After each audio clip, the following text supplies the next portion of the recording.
What is up, guys? It's been a while since we last did a Yu-Gi-Oh deck profile. This is an update to my Kozmo deck. A few changes here and there. Actually took out the one particular engine in this deck and replaced it with a different engine, so you'll notice a significant difference to this particular deck, as I think it definitely works better in this particular format here. So let's just get on with the deck profile. Alright, so starting off, we're playing 2 Kozmo Dark Eclipser. I think this card is still a really great card to play 2 of. These days, traps are becoming more prevalent, so I'm definitely thinking being able to negate trap cards is a lot more worthy to play this at 2 with. So we're playing Tin Can. It's easy for us to just ditch one of them to the grave, so, you know, doing multiple searches, we have 2 just in case one of them gets sent to the grave. Dark Destroyer, if it was at 3, would play 3, but for now, it's just the staple. Playing the 1 Forerunner here. The Forerunner allows us to just gain 1000 during standby phase, but again, it's just having each level is worth playing so far. Now, one new change to this deck is I'm playing a Kozmo Landwalker. Landwalker just protects all your other Kozmos from being destroyed, so you can choose which Kozmos you want to destroy.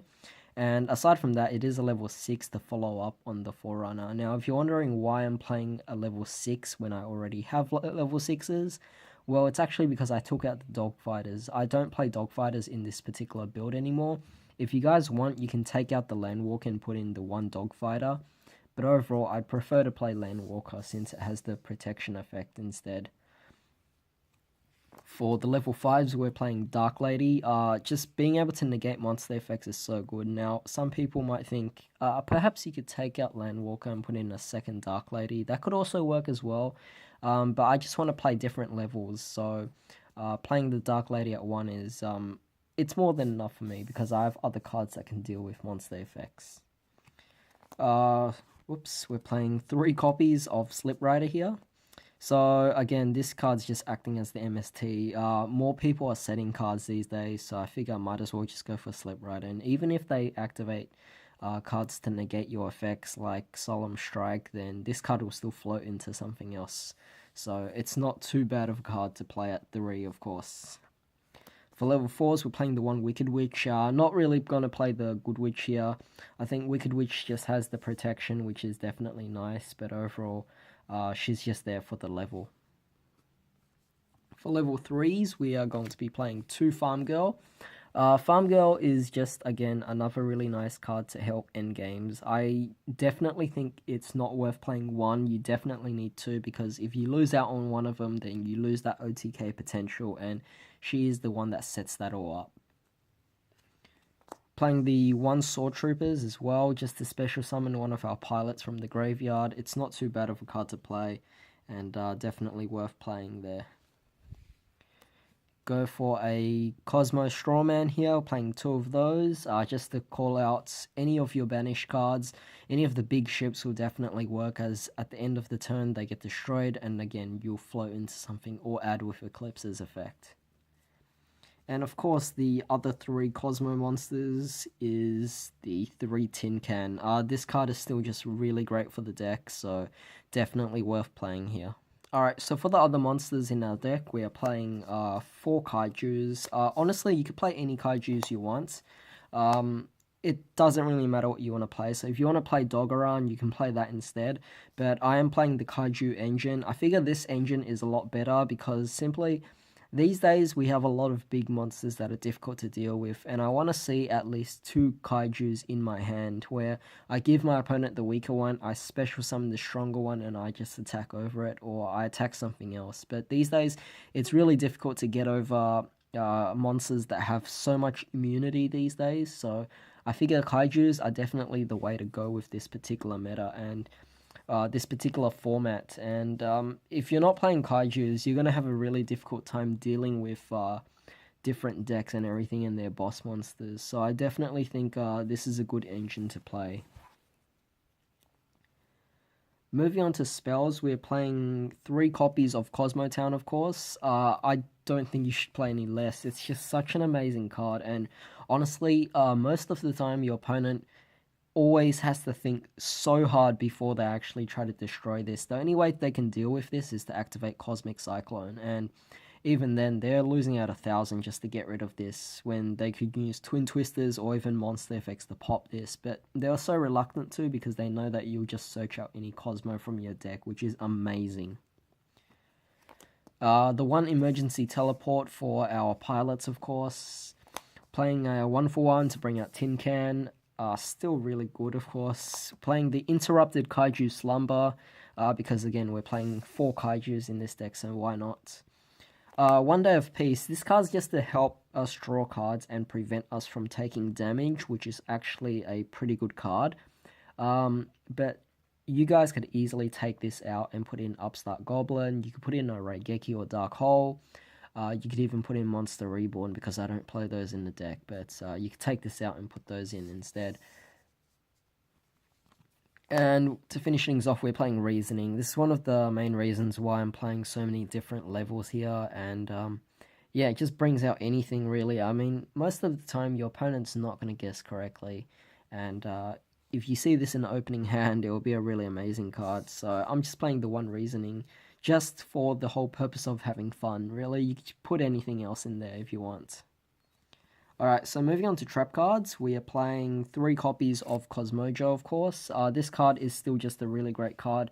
When you destroy your monsters, you can float into other stuff, and at the same time, it's a non-target banish your opponent's card from either their field or graveyard. So it's just really amazing, and yeah, it's still worth playing at 3.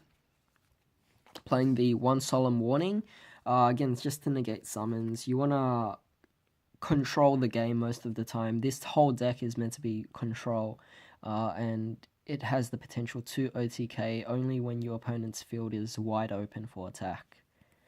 We are playing 2 copies of Solemn Strike because we just want to negate monster effects and stuff like that, and I feel like with Dark Lady, she can only do it so many times before she becomes, like, she's paying 1,000 to negate a monster effect, but again, it's like she could easily be run over. Solemn Strike, most people ignore it in the back row until it actually becomes relevant, and I feel like Solemn Strike's a lot better. I mean, you could take out this Solemn Strike and add in a second Dark Lady, but overall, I do like playing the Solemn Strike. It's just something about setting face downs that make your opponent really worried about overcommitting here.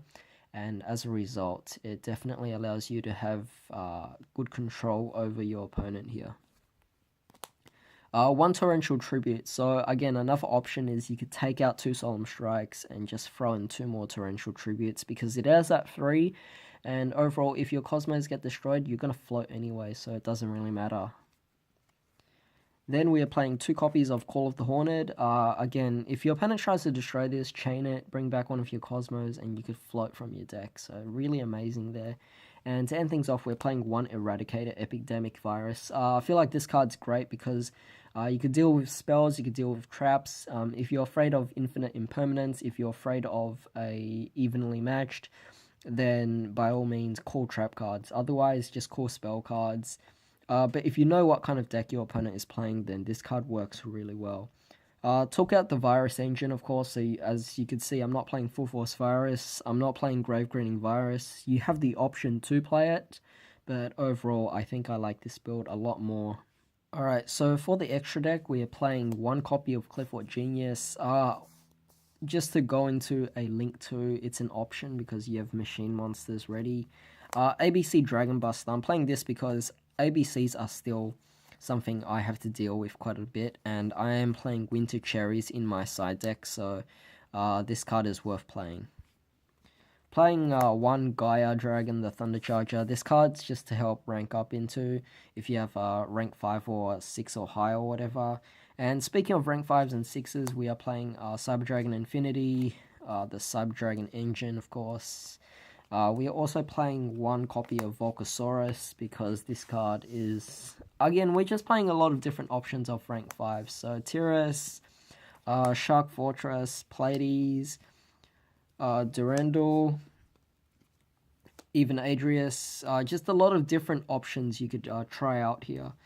For rank 2s, we are also playing Cursed Javelin, we're playing Gachi Gachi, Herald of Pure Light, and also Sky Cavalry.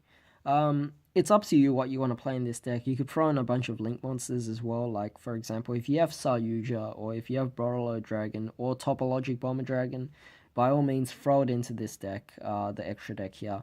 But overall, you're not really using the extra deck. Like, Kozmos is one of those decks that can actually function without one. So, honestly, I just play it as options to get rid of your opponent's cards. So, I would put in a Firewall Dragon as well. I'd put in some Nightmare cards, and then with the Winter Cherries, you're just stopping a lot of your opponent's plays. So, definitely working well here. One thing you notice about this deck is that I'm not playing any hand traps, and the thing is, you honestly don't need to. Like, the Kozmo deck is just so difficult to deal with these days, and people have a lot of trouble against it just because the Cosmos are untargetable, most of the big ships.